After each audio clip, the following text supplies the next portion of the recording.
Ngayon naman po, pakinggan po natin ang mensahe ng ating punong lungsod ng Pasig. Mga kasama, palakpakan po natin Mayor Vico Soto. Maraming salamat.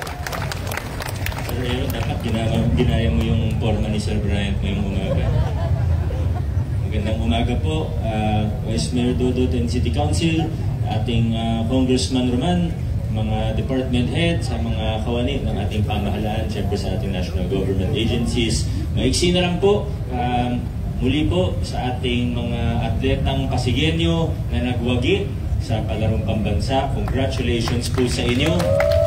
Ganun din sa mga representative natin sa National Festival of Talents at sa National Schools Press Conference. Congratulations. We are very proud of you at asahan po ninyo na kayo ay magiging inspirasyon. Siyempre may incentives din kayo, huwag natin kalimutan yun. Pero bukod sa incentives, kayo po ay magiging inspirasyon sa inyong lokal na pamahalaan at sigurado po ako pati sa Schools Division Office natin para lalo pang paigtingin ang mga programa natin para sa sports at iba pa, para sa development ng ating mga kabataan. Siyempre, pinaka-importante, hindi ko makalimutan kasi dito si Congressman Roman, pinaka-importante pa rin sa Schools Division Office natin, yung ginagawa po natin ngayon na yung sa reading camp, di ba? Yun naman ang pinaka-importante sa lahat. Pero muli po, sa lahat po ng mga nagwagi, congratulations po sa inyo. Inabati rin po natin. Jeno ba?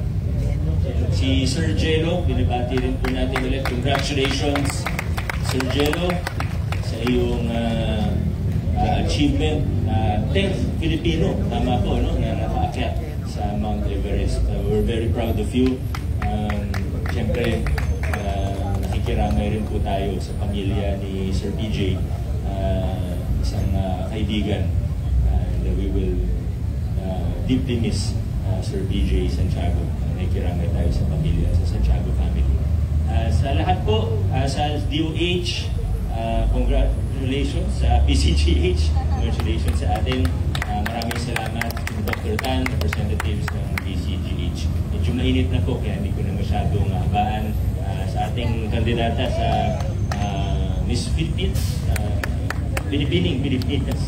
Congratulations in advance kay Miss Bianca. Good luck po sa iyo. At muli po, sa lahat, siguro next week na lang yung mga ibang announcements natin. Init na ulo ni Sir Joey. Si Sir Allen, kakaiba. So, muli po, congratulations sa lahat. God bless po sa atin. Adjourn na po muli tayo. Ngayon po ay ginugunita natin ang mga sumusunod. June 9, Filipino-Chinese Friendship Day, Proclamation number 148, Series of 2002. June 6 to 12, Linggo ng Kalayaan, Proclamation number 914, Series of 1992. Second Saturday of June, celebrate the Sea Day, Proclamation number 1512, Series of 2008. Inaanyayahan po natin si Dr. Victor Habenian, Chief SGOD SBO Pasig City mula sa isang mensahe.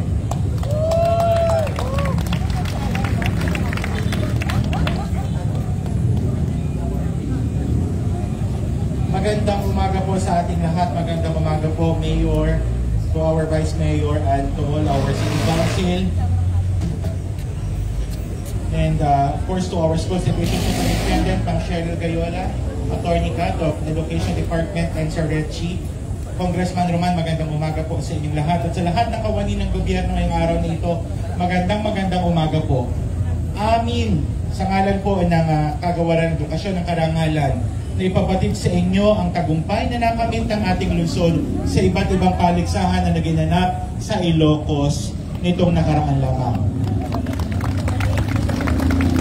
Hindi po lingid sa ating lahat na nagkaroon po ng awarding sa sports, nagkaroon din po ng paligsahan para sa National Festival of Talents, at gayon din po ang National Schools Press Conference. At sa mga nasabi pong paligsahan ay nag-uwi po ng karangalan at iba't ibang mga medalya ang ating mga mag-aaral. Tanda po na talagang mahuhusay ang mga batang Pasigueño. Sa pagkakataon pong ito, Mayor, Kong and Vice, at sa lahat ng ating mga council, hayaan niyo pong ipakilala ko po sa inyo Kasama po ng ating Schools Division Superintendent, Ma'am Cheryl Gayola, and also Attorney Kat.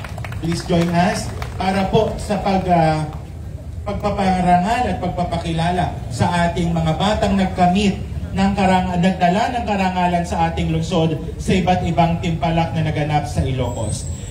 Para po sa National Festival of Talents, sa category Quran Reading, ito po ay patungkol sa pagbabasa ng Quran ng ating mga mag-aaral, ay nakakuha po tayo in the national level ng third runner-up mula sa Pinagbuhatan Elementary School. Walang iba kundi si Maharodin M.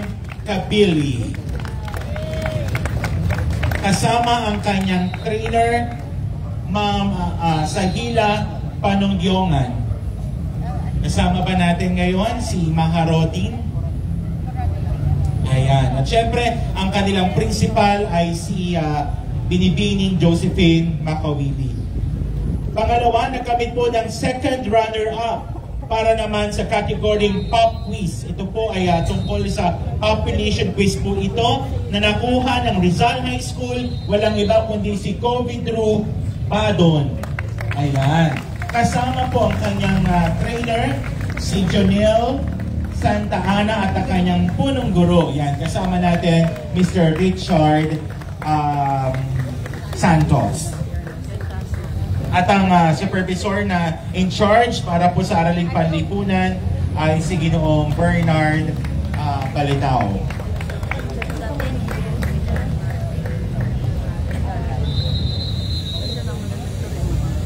At syempre po, ito po ay nakakuha ng champion. Yan. Champion lang naman sa buong Pilipinas para sa category Food Processing, Meat, Fish, and Vegetable.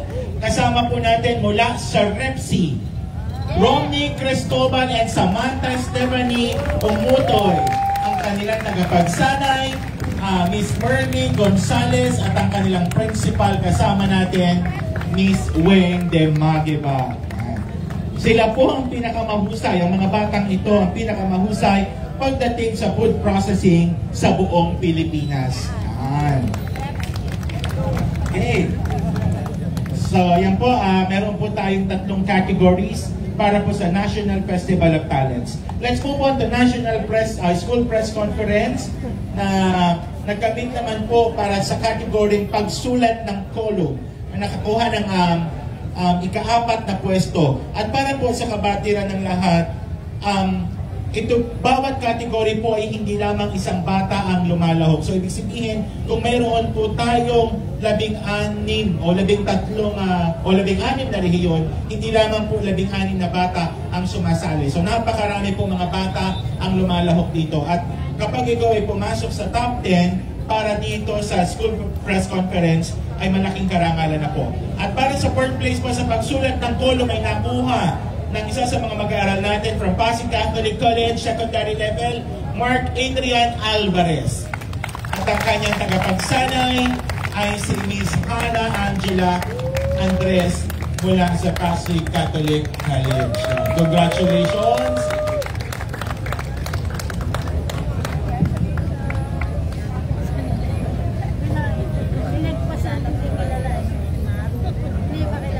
At ito naman po, mukhang kakamayan itong maigi ni Consi Angelo sapagkat ang batang ito ay nanalo ng second place para sa column writing category mula sa Bagong Ilog Elementary School. Walang iba kundi si Siana Angelo T. Aldave. At ang kanyang tagapagsanay, si Marilu Giling. Wala ang tagapagsanay at ang kanyang principal ayan. Kasama natin si Angelo. Angelo with Consi Angelo.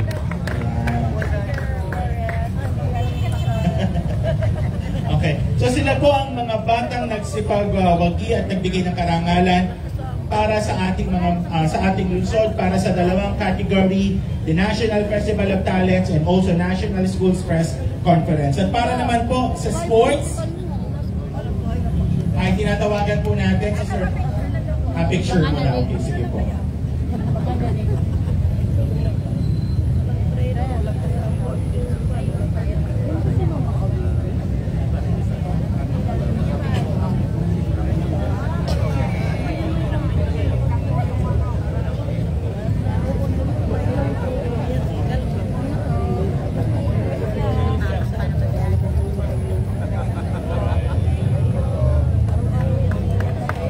Alright, maraming salamat po.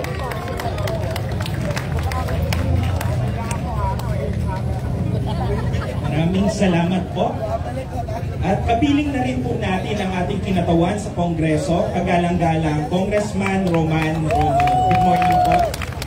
At para naman sa recognition on Ilocos Norte Palarong Pambansa 2025 winners, tawagan po natin si Coach Ren, Special Assistant for Sports Development, Pasig City Sports Development Program.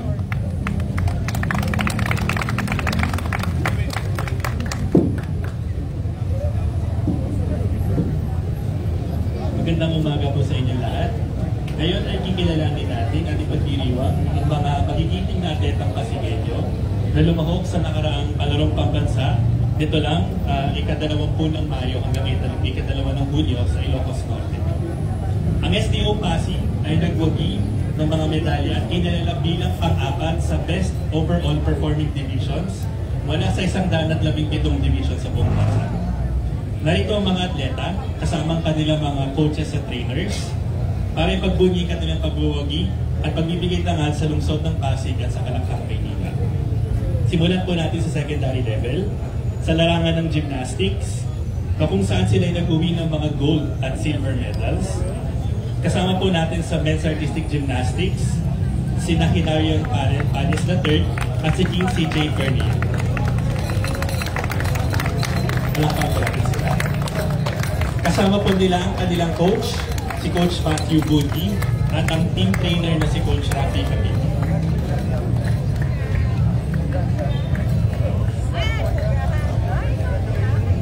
Sa rhythmic gymnastics, nandito po sila Princess Lara Aquino at Chelsea Solen Sibayan. Kasama po ang kanilang coach, si Coach Emily Nonato, Coach Jelly Jean Herandoy, at si Coach Alicia Santos na mula sa Eusebio High School.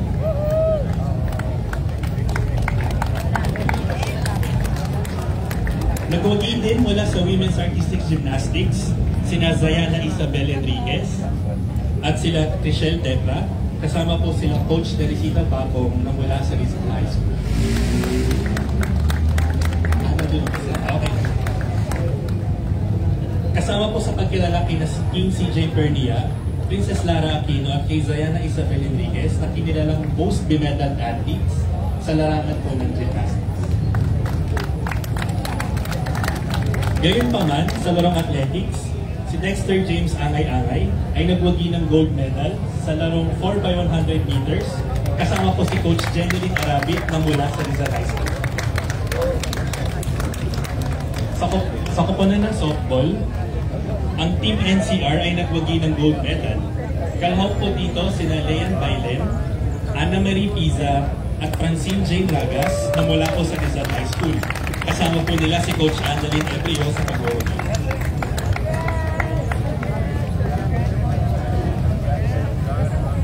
Sa Taekwondo, nandito po sina Jeric Day Limbaga na mula sa Rizal High School, si Francesca Lay Encina na mula sa Pinagbuhatan High School, at si Gwyneth Valerie Cordero na mula naman po sa Manggahan High School. Ang ating mga manlalaro sa Taekwondo ay nagwagi ng mga gold at silver medal. Sila ay nasagabay po ni Coach Joey Carl Miranda at ang kanilang trainers na sila Coach May Amor Aribe at Coach Jerry Magani. Sa swimming naman po, nagwagi ng 2 gold medal at 1 bronze medal si Patrick Anthony Vidal na mula po sa Victory Christian International School. Kasama po niya sila Coach Maricel Dorano at si Coach Lorena Villarian. Okay?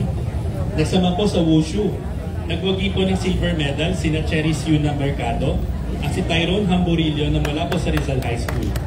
Kasama po niya sila Coach Roel Jalawagan, Coach Ana Luzaffa at si Coach J. Harold Gregorio. Sa tennis, si Chloe Marie Mercado na mula po sa Victory Christian International School ay nagwagi din ng silver medal sa team doubles. Nakasama po niya sa paggagabay si Coach Jesus Ramon ng Torres. Hi, Coach. Si Juliana Bernice Garcia naman po, na mula sa CCF Life Academy International, kasama po niya si Coach Mary Jane Rabatan, ay nagwagi ng silver medal naman po sa larong archery.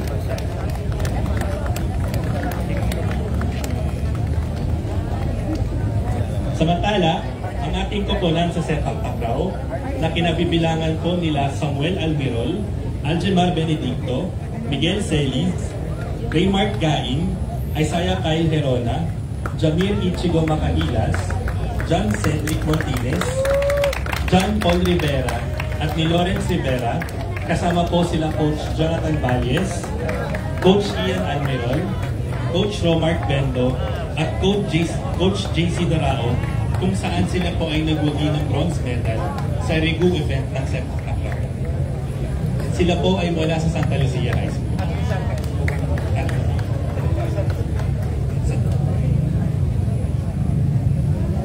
Mula naman po sa Nagpayong High School, sina James Oliveros, kasama po si Coach Mark Francisco, at si Charmaine Jem Angana, kasama po si Coach Rosemary Ova, at ang kanilang team trainer na si Coach Jimmy Angana ay nagwagi ng bronze medal sa larong wrestling.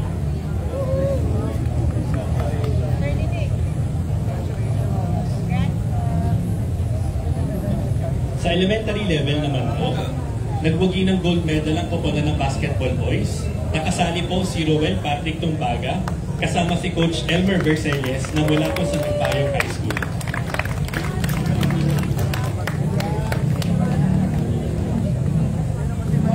Nagpayong Elementary School. Nagwagi rin po ng gold medal ang koponan ng baseball, nakasama si Grant Zachary Bacarizas, kasama niya si Coach Edwin Mela na mula po sa Rosario Elementary School.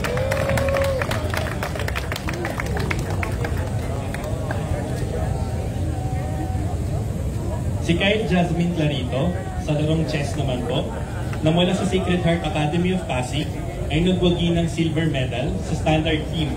Kasama po ang paggabay ni Coach Carly Clis Clarito. Sa para-athletics, nagwagi naman po ng bronze medal sa 4x100 meters relay si Edward Padilla Jr. na mula po sa Ugong National High School. Kasama po niya si Coach Jessica Marie Moral na gumagay sa kanyang patipan.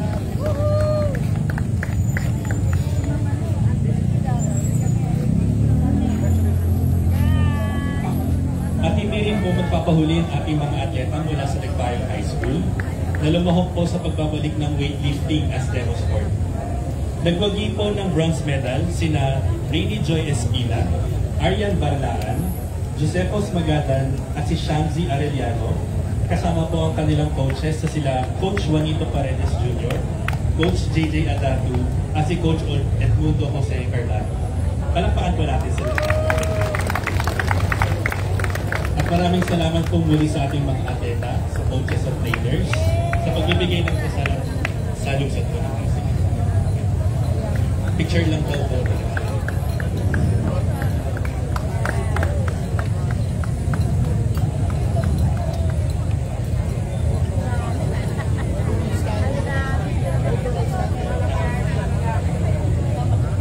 Bali ang sa 2025 edition po ng Palarong Pambansa, nagwagi po ang Team NCR bilang champion at ang Pasig City po bilang pang-apat sa Best Overall Performing Divisions.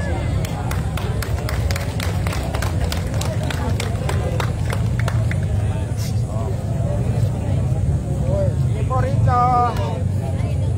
Okay, ready po. Okay po.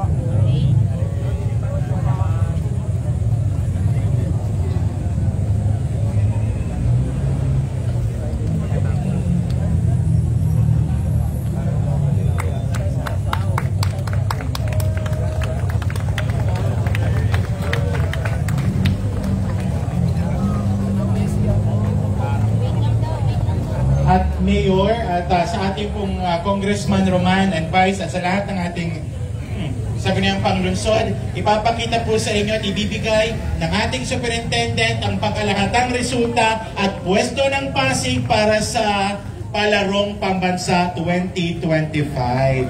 Ayan.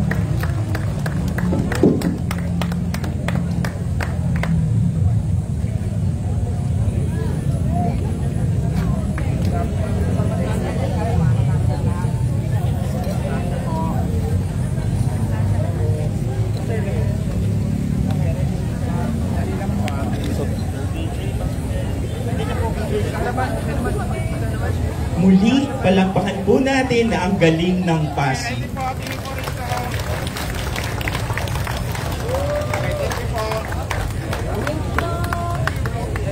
Para sa pagbibigay ng photo opportunity, tinatawagan po natin si Miss Bianca May Hernandez, ang panlaban po ng Pasig City sa Binibining, Pilipinas.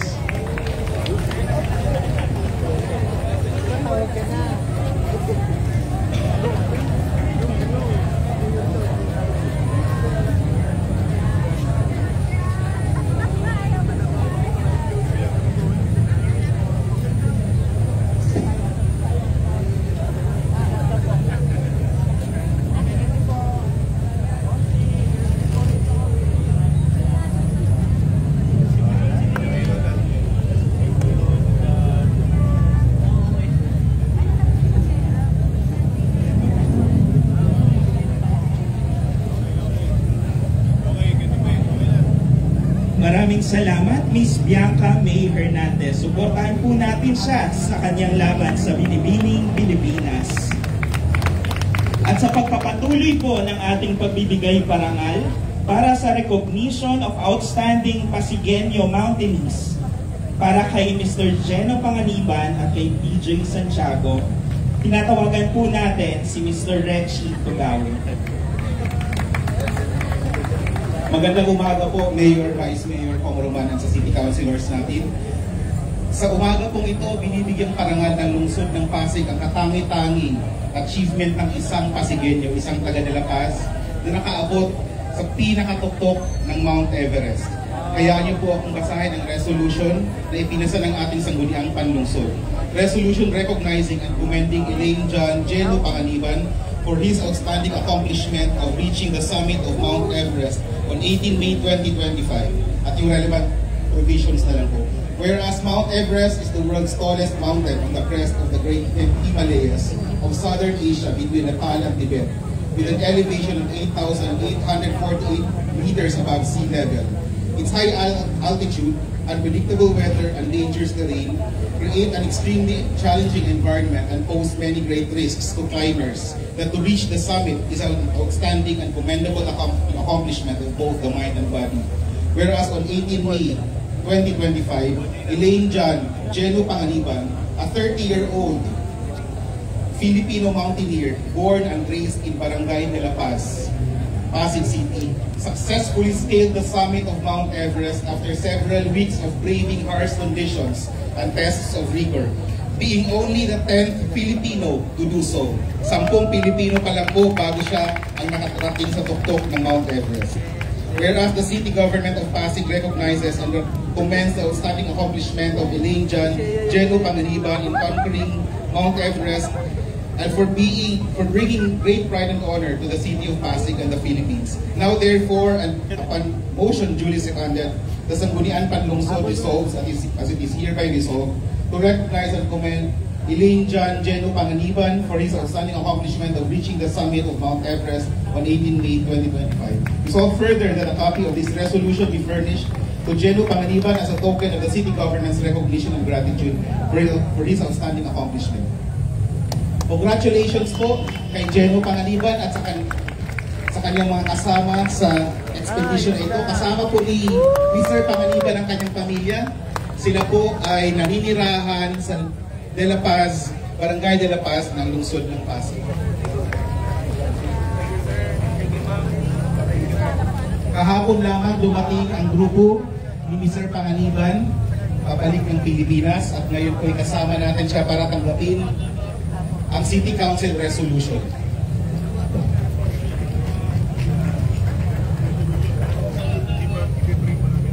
Muli po, congratulations Geno Panganiban at sa lahat ng mga atleta ng Schools Division Office of Pasig, sa lahat na rin ng mga kalahok ng Schools Division of Pasig sa National Festival of Talents at sa National Schools Press Conference. Mabuhay ang mga Pasigueño. Magandang umaga po sa lahat.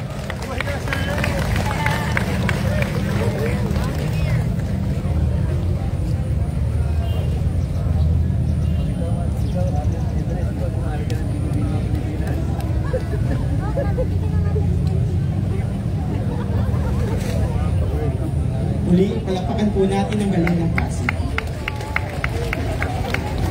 Ngayon naman po ay inaanyayahan po natin si Mr. Dominic Soto, DOH Representative, para sa isang maising mensahe.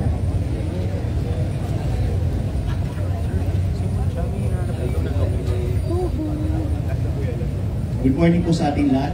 So, good morning po Mayor Vigo, Vice Mayor Dodi Kurski, Congressman Roman Romulo, members of the council. Good morning po. So, to our mga kasama po dito sa Lungsod ng Pasig, it's our pleasure to be with you in awarding this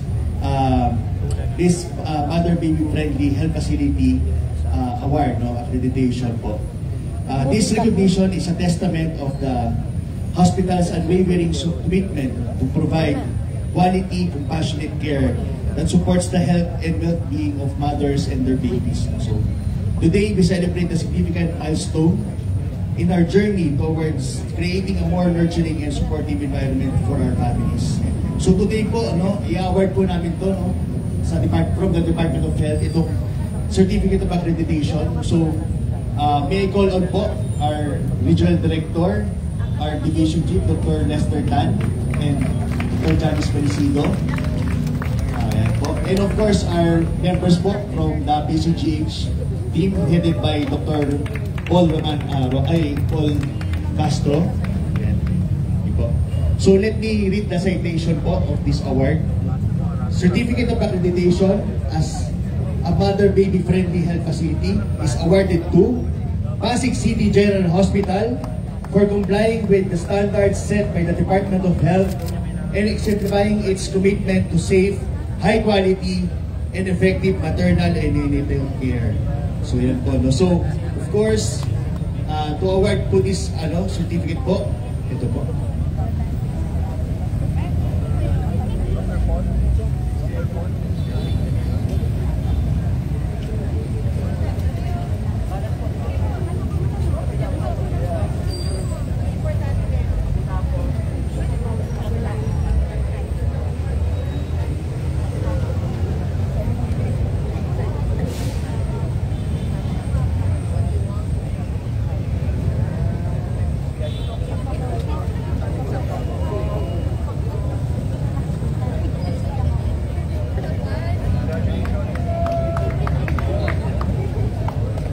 And of course, to provide po yung ating pong short message coming from our Regional Director, Dr. Lester Tan.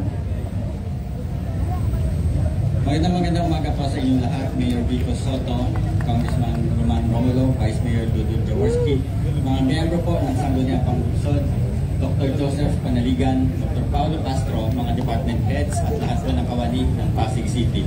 Sa ngalan po ng aming kalihim, Secretary Herbosa at sa buong Department of Health, Metro Manila Center for Health Development, ikinagagalak po namin ipagkaloob itong sertifikasyon sa Pasig City General Hospital bilang isang mother-baby friendly health facility. Itong sertifikasyon na ito ay patunay na ang naturang ospital ay pumasa po sa mga pamantayang itinalaga ng Department of Health na nanaayon rin sa World Health Organization. Sa pamantayang ito, ipinapakita po na ang PCGH ay mayroong mga breastfeeding policy, may mga trained healthcare workers, nag-i-inform sa mga pregnant mothers about breastfeeding, nagpa-practice po ng skin-to-skin contact, nagpapakita po sa mga nanay kung paano mag-breastfeeding, hindi po nagbibigay ng mga ibang pagkain at inumin sa mga bata, maliban sa breast milk, nagpa-practice po ng rooming in, hindi rin po nagbibigay ng mga artificial teats or pacifiers, nag-encourage po ng breastfeeding at nagpo-foster ng mga breastfeeding support groups. Sa mga pamantayan po ito, layunin natin na pamangalagaan ang lahat ng nanay at sanggol na bagong panganak. Dahil po sa bagong Pilipinas, bawat buhay mahalaga. Muli, congratulations po at maraming salamat.